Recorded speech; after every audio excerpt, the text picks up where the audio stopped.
Everybody, welcome back to my channel. It's Guy here. I'm currently in the hospital at Emory with a collapsed lung. It hurts really, really bad. I'm not gonna be able to record much, but I just want to tell you guys what's going on. Okay, you guys, this is, I don't even know. Okay, so I got here on Thursday. It's now Tuesday, 8:31, and my lung is still collapsed, and I got turned the suctioning back on. It was off for a day, and then accidentally turned off for a day. So that set me off, set me back. Anyways, try not to be upset about it, because I really want to go home. I don't want to be here anymore. I've been here for Thursday, Friday, Saturday, Sunday, Monday, 6 days already. It's annoying. Anyway, and I don't feel like myself because I can't take a shower because the tube that they have in my side for the suctioning, and I'm about to turn that back on, and that's painful, which I can try to show you guys. Let's see. There's a tube that's going up here into my lungs, and it hurts. Alright, well, that's another update. I'll see you guys later on. It's hard for me to talk that much because I get out of breath. But anyway, see y'all later. Alright, you guys. So I just want to give y'all like the backstory of how everything happened. On July 31st, I was got sick, or I felt like I had a sore throat. It wasn't nothing serious, and then I had to start acting up. So I really thought it was just drainage, because usually when I get drainage, it starts acting up. Anyway, but my little brothers had a cold, and I was around them, which I should have went home. Anyway, so went to the hospital. They said I had RSV. So I had to stay for like a week. They put me on BiPAP. Almost was intubated for the 15th time because my respiration rate went up to 46 and my heart rate was 172, and I really couldn't breathe good on my own. So Juan Perez, he's a respiratory therapist. I really loved him, but he put me on BiPAP. I haven't been on BiPAP in a while because I had a tracheal tear and the air would go around my lungs instead of in it. But it's been 3 years since then, so we thought it would be okay to put me on the BiPAP, which I was grateful because I really didn't want to be intubated. Anyway, was there for a week, got discharged, and ever since then I was still having that heart pain. Like what made me go to the hospital in the first place was because I was having heart pain, and I never had heart pain before, and it scared me. So anyway, they never said anything about the heart pain. They just said it's because I had a fast heart and I needed to see a cardiologist. So ever since then I was having heart pain like on and off since the 31st, like on and off. It'll come and go. And then maybe about Monday, my heart was hurting really, really bad, and I was starting to feel like air bubbles in my heart, like air bubble feeling, like gurgling in my chest. And so I was scared. I was thinking like maybe I should go to the hospital, but I already had like a cardiologist appointment scheduled for Wednesday, so I didn't really feel like the need to go since I'm about to be seeing a cardiologist. Anyway, went to cardiologist. It's in the office. They did my blood pressure test. They really didn't do anything but listen to me in an EKG. But they scheduled an echo, which is ultrasound of the heart, but it wasn't going to be till the end of September. So anyway, I went home with no real answer. She thought it was heart inflammation. So anyway, I went home, and that night, I remember it was just really, really painful. My heart was hurting really, really bad, and I couldn't sleep. And it was like a lot more air gurgling noises in my chest. Now, something in my head kept telling me to go to the hospital, but like, me and my boyfriend had got an argument, and I really didn't like, I don't like people doing stuff for me, because I don't like to be a burden to anybody. Anyway, so I was going to take myself to the hospital in the morning if it didn't go away. But I was really just thinking, I already went to the cardiologist and they didn't see anything, so I was fine. So anyway, the next day, my mom hit me up in the morning, and I was still having heart pain. And I told her, she asked me how I was doing, and she convinced me to go to the hospital, which I was kind of thinking about it in the back of my head, like, yeah, maybe I need to go. But anyway, it did take a little convincing because, like, I really didn't want to go because I just hate going to the hospital. Anyway, went thinking it was nothing serious. Then next thing you know, they said I have collapsed lungs. So then they said they're going to do oxygen therapy. They did oxygen therapy. It got worse. And I could feel it getting worse. Like, every time I was like, they're going to do oxygen therapy for 2 days. And I'm like, and they're going to do an x-ray in the morning. And I was like, I can't wait till 5 o'clock in the morning. I could feel it getting worse. Like, I know it's getting worse. And at this time, they had me in an observation unit. Like, I'm doing oxygen therapy, and I'm going home in the morning type thing. But I'm telling them, like, I could feel it getting worse. I could feel that I was having trouble breathing more. So I called my nurse. She asked the doctor to go ahead and do another x-ray, and they did. And this was like at 1 in the morning, and they saw that it got worse. So every x-ray, that was the second x-ray third x-ray that they did since the first one when I first went in there. So each x-ray was showing that it was getting worse. So the CT surgeon came in and he did the tube in the side, like my lung. That was the worst painful surgery I've ever had. And my dumb self asked him if it was going to be painful, thinking he going to say no. But he said yes, it's going to be painful because it's no matter what, he don't have, like, he said basically nothing he can do to make it not be painful. He can numb the outside skin, but he can't numb, like, your ribs and your heart and your lungs and stuff. So, that was the most painful thing ever. I held the nurse's hand, was crying and screaming in pain. She had to step out because I guess, I don't know, maybe it was too much. I wanted to step out. Anyway, so they did that, turned on the suction, put me to ICU. Then some nurse in ICU, then they moved me from ICU to another ICU room, and they forgot to plug up the suctioning, so I got worse again. Doctor came in, about to put in the second tube because they thought I was getting worse, and he realized that suctioning wasn't even on. So he seemed upset about that, but I was upset too. So he turned it back on for a day. The next day, decided to turn it off again because it had already had a day full of draining, so they thought it would be good. And so this morning, they checked, and there's more air in my lungs, or around it. So I'm not going home. I'm going to try not to be upset about it, but I really want to go home. I'm barely even eating here because I don't really like the food. And I'm vegan, so, like, their vegan options are not that good. Anyway, try not to get emotional. I don't want to cry on camera. But, like, I really don't even want to turn on the suctioning because that's what hurts the worst. And nothing, like, I was on all type of painkillers, Tramadol, morphine, Tylenol. And I think they even tried ibuprofen, and nothing was working. So, like, even now I'm in pain, but it's not like, it's manageable right now, but they don't have it on. So I know when they turn it on, I'm going to be in pain. Then my hair is dirty. Anyway, I'm complaining a lot, I know, but I am grateful that I found it out early because they said if I waited any longer, I could have died because if I was already having it pressed on my heart, I could have died from it, so, which is crazy because I didn't think something like that could kill you, but yeah. A collapsed lung, a collapsed left lung, and that's where I was feeling the pain.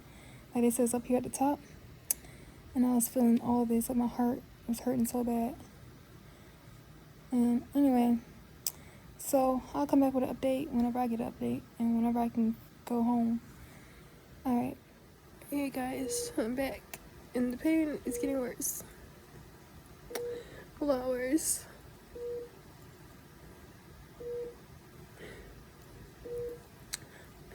Because I can't take a deep breath.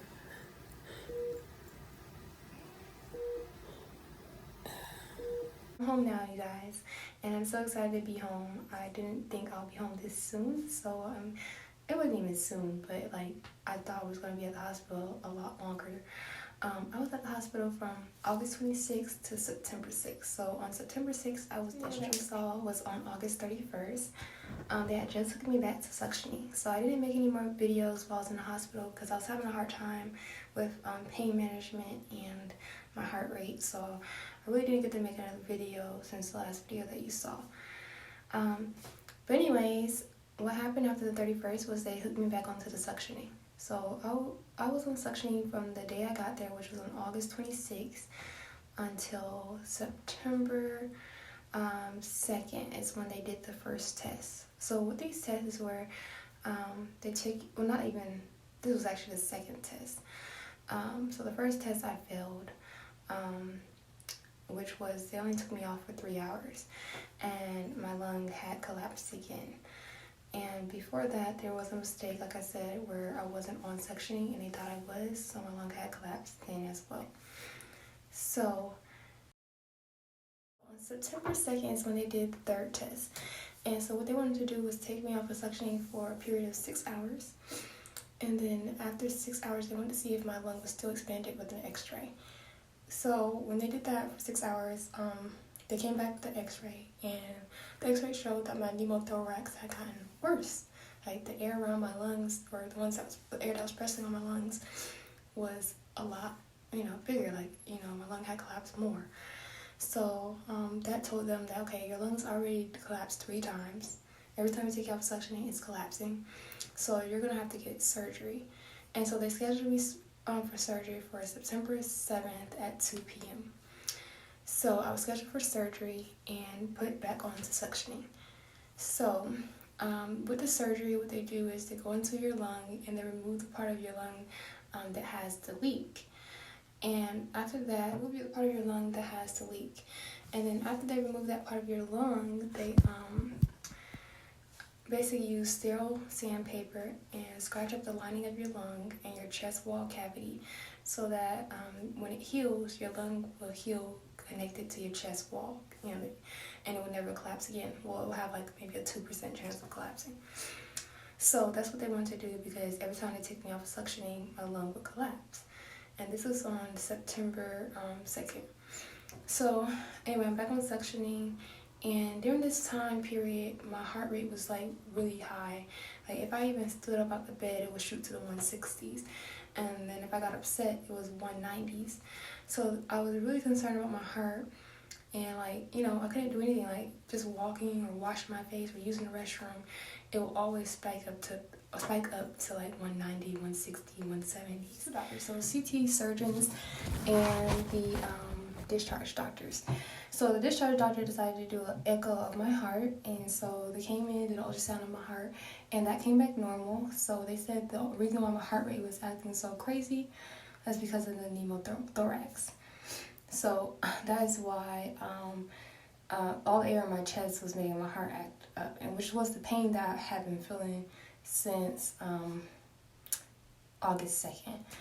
Anyway, so after that, they kept me on the suctioning until Sunday, September 5th. So on September 5th, they decided to do another 6-hour test where they clamped the line and take me out of suctioning for 6 hours. And if everything worked out, then I wouldn't have to have the surgery that was scheduled on September 7th.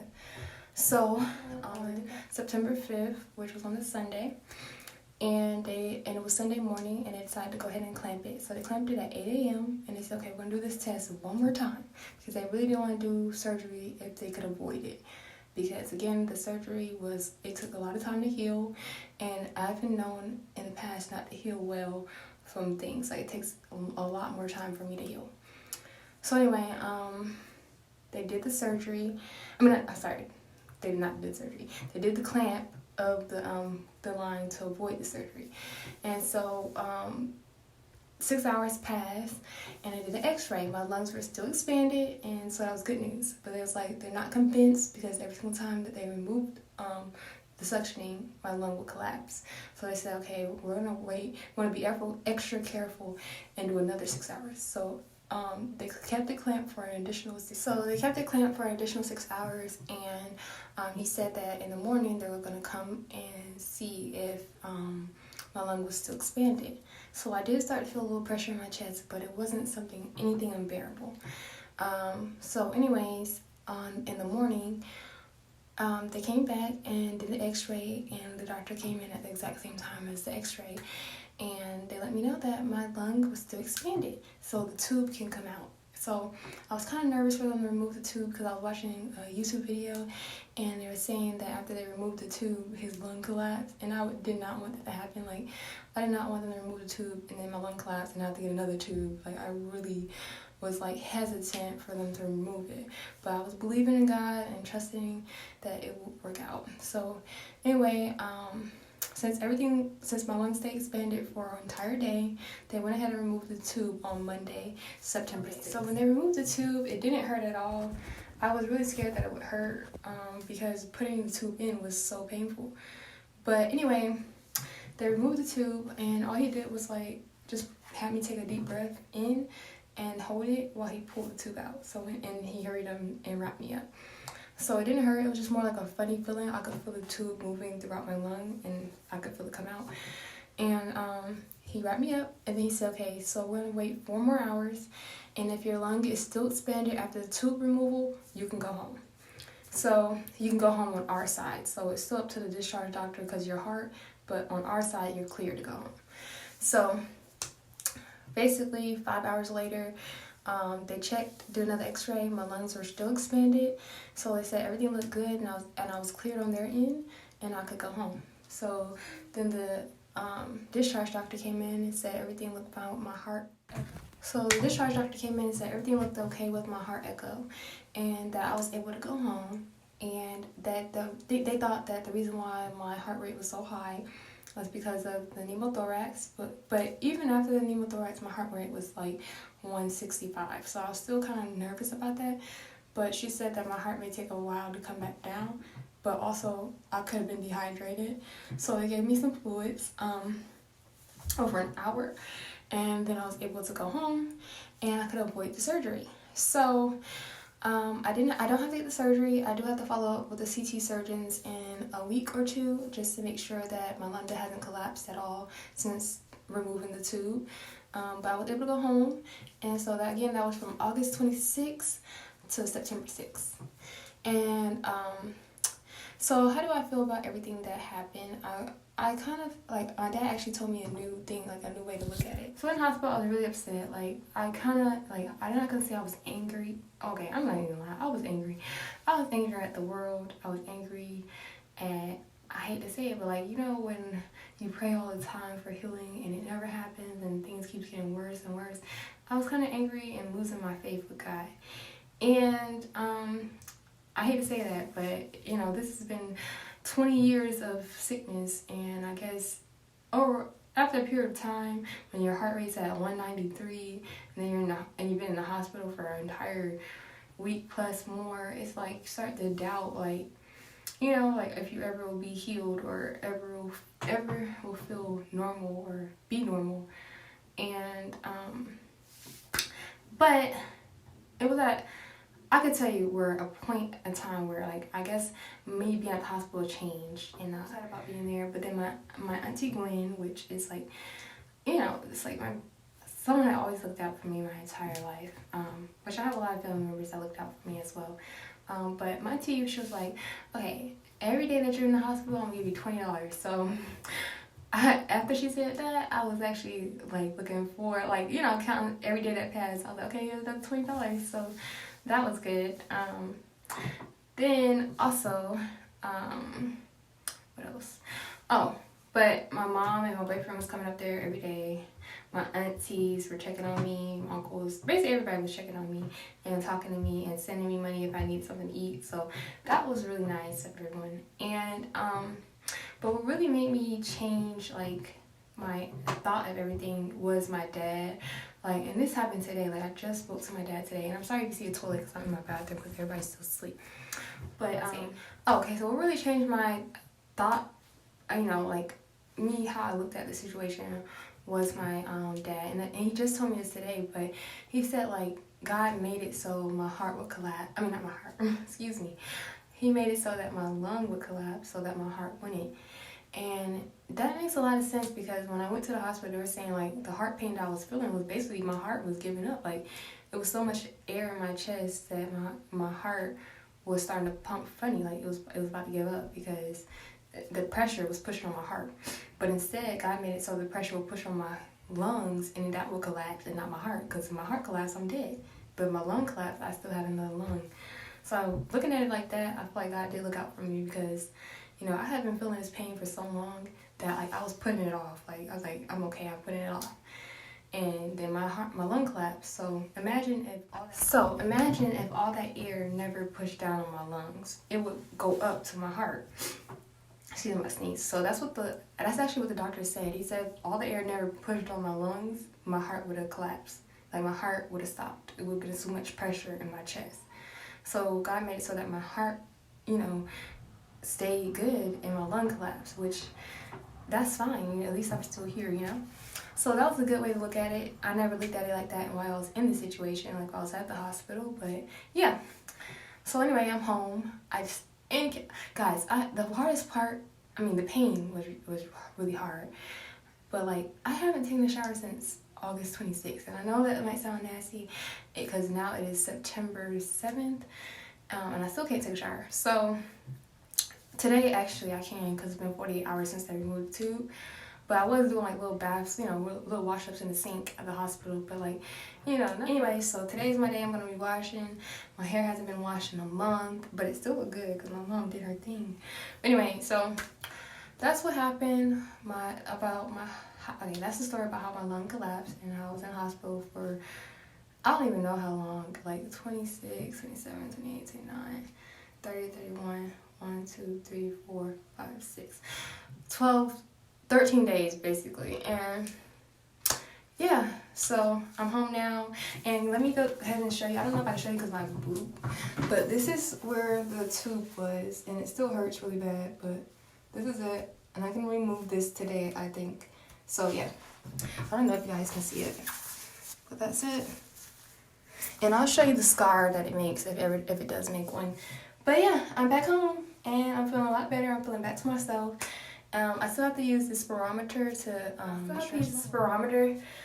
stretch my lungs. So they want me to do 4, you know, breathes in, you know, inhalation, whatever it's called. You have to breathe in 4 times every 2 hours to keep your lungs stretched. Because when you have a collapsed lung, it's a muscle. Your lung is a muscle. So sometimes if you don't stretch it after that, it'll get stuck in this state where it's not you know, inflating how it should. And also, when that happens, you will have less oxygenation in your body. So you have to do that. And I do notice that I have been out of breath a lot more, but no pain. So, no pain more than, you know, no pain like how I was in the hospital. Like in hospital, I was in so much pain. Like I was on tramadol every few hours. I was taking that tramadol. Morphine did not work for me. It made me sick. But yeah, that's the story. I'm better, and I'll show you guys my spirometer.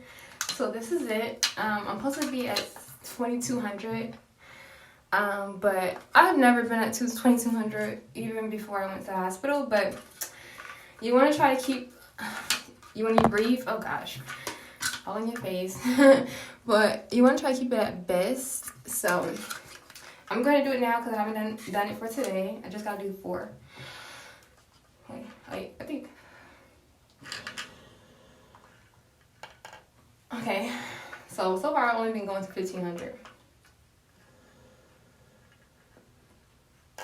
Yeah, every time I go past 1500, it hurts. My lung hurts. So last one. Anyway, so that's my spirometer. I do that every 2 hours. So yeah, I do that every 2 hours, and that's until I get my follow-up x-ray in 2 weeks. So anyway, that's the end of this video. I'm out of the hospital now, like I said, and I'm feeling great, which I probably said that already as well. Let's see, I'm trying to think if there's anything I'm missing. As far as my heart rate, it did come down. It has been spiking. Like if I walk around the house, it would go to like the 140s, the high 40s. So it'd be like 150s. And other than that, I feel great. And I'm gonna go ahead and I'm gonna probably make a video of me removing this today and putting a band-aid over the hole. And yeah, and I'll come back. So please make sure you like, comment, and subscribe. I hope you enjoyed this story time of my collapsed lung, and You know, I do want to say something though. I just want to say that I'm very, very grateful. I don't know if I said this already, but I'm just very grateful. Because, like I said, my heart could have stopped because of all the pressure, but instead my lung collapsed. And then on top of that, like, it was like set in stone that I was getting that surgery, and I really didn't want the surgery.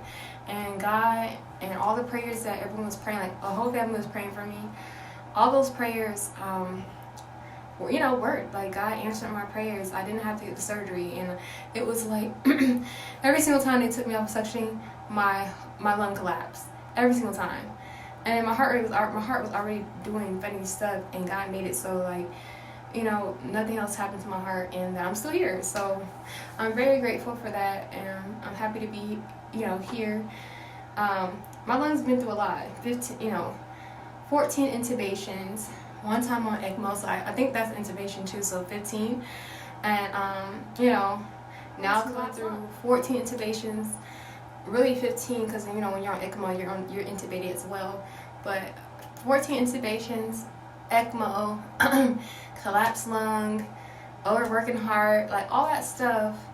And I could still be here and functioning and normal, no brain damage. Like, I'm very grateful. Excuse me, very grateful. And I'm just happy. Also, while I was there, I did just do a lot of thinking, and I might make another separate video on that, but I just feel like you also should make sure your mental health is good. Like, it's gonna be a lot of times where the devil tries you and like, oh, look at you, you're in the hospital, you got a collapsed lung, you gotta get surgery, every time you take out suction, it's bad. Like, it's gonna have you thinking all types of stuff. But, like, if you keep your faith and pray, and just stay prayed up and not let the devil get to you. Because, like I said, I was angry at God. I'm not even gonna lie. The first few days of being in the hospital, I was angry, and I never realized that it was a blessing in disguise. Because, like I said, my heart could have stopped. It could have been way worse than what it was. And, like, you have to take time to step back and look at your situation and find the good in it. Like, I'm upset that I didn't do that, but, like, when you're going through it, you don't stop to think about the good in the situation. So the good things, I was able to have visitors. My heart didn't stop because of all the pressure. I found it, it was kind of late when I found out, but I found it in time. I didn't have to be intubated. My asthma just stayed fine. Like, there was no asthma attacks during this whole process. Usually my asthma was bad. It was the only time it was good. I did not have any asthma problems at the hospital at all, or once. Asthma is usually acts up every day. So what are the odds that when I have a collapsed lung, my asthma is, like, not giving me any problems as well? Although my heart rate was really high, the heart echo that they did was normal. Like, there's nothing wrong with my heart. So, like, it's so many blessings in disguise in this situation. And sometimes when you're going through things, you don't see the blessings in it. You don't see the good in it. So I just wanted to let you know, guys, that I'm very grateful, and I'm just happy that everything worked out, and that God or my angels, the universe, the prayers, everything worked out for me. And one song that got me through this, while I was in the hospital, when I realized, like, look, Kira, stop being ungrateful. One of the songs was "My God Is Awesome."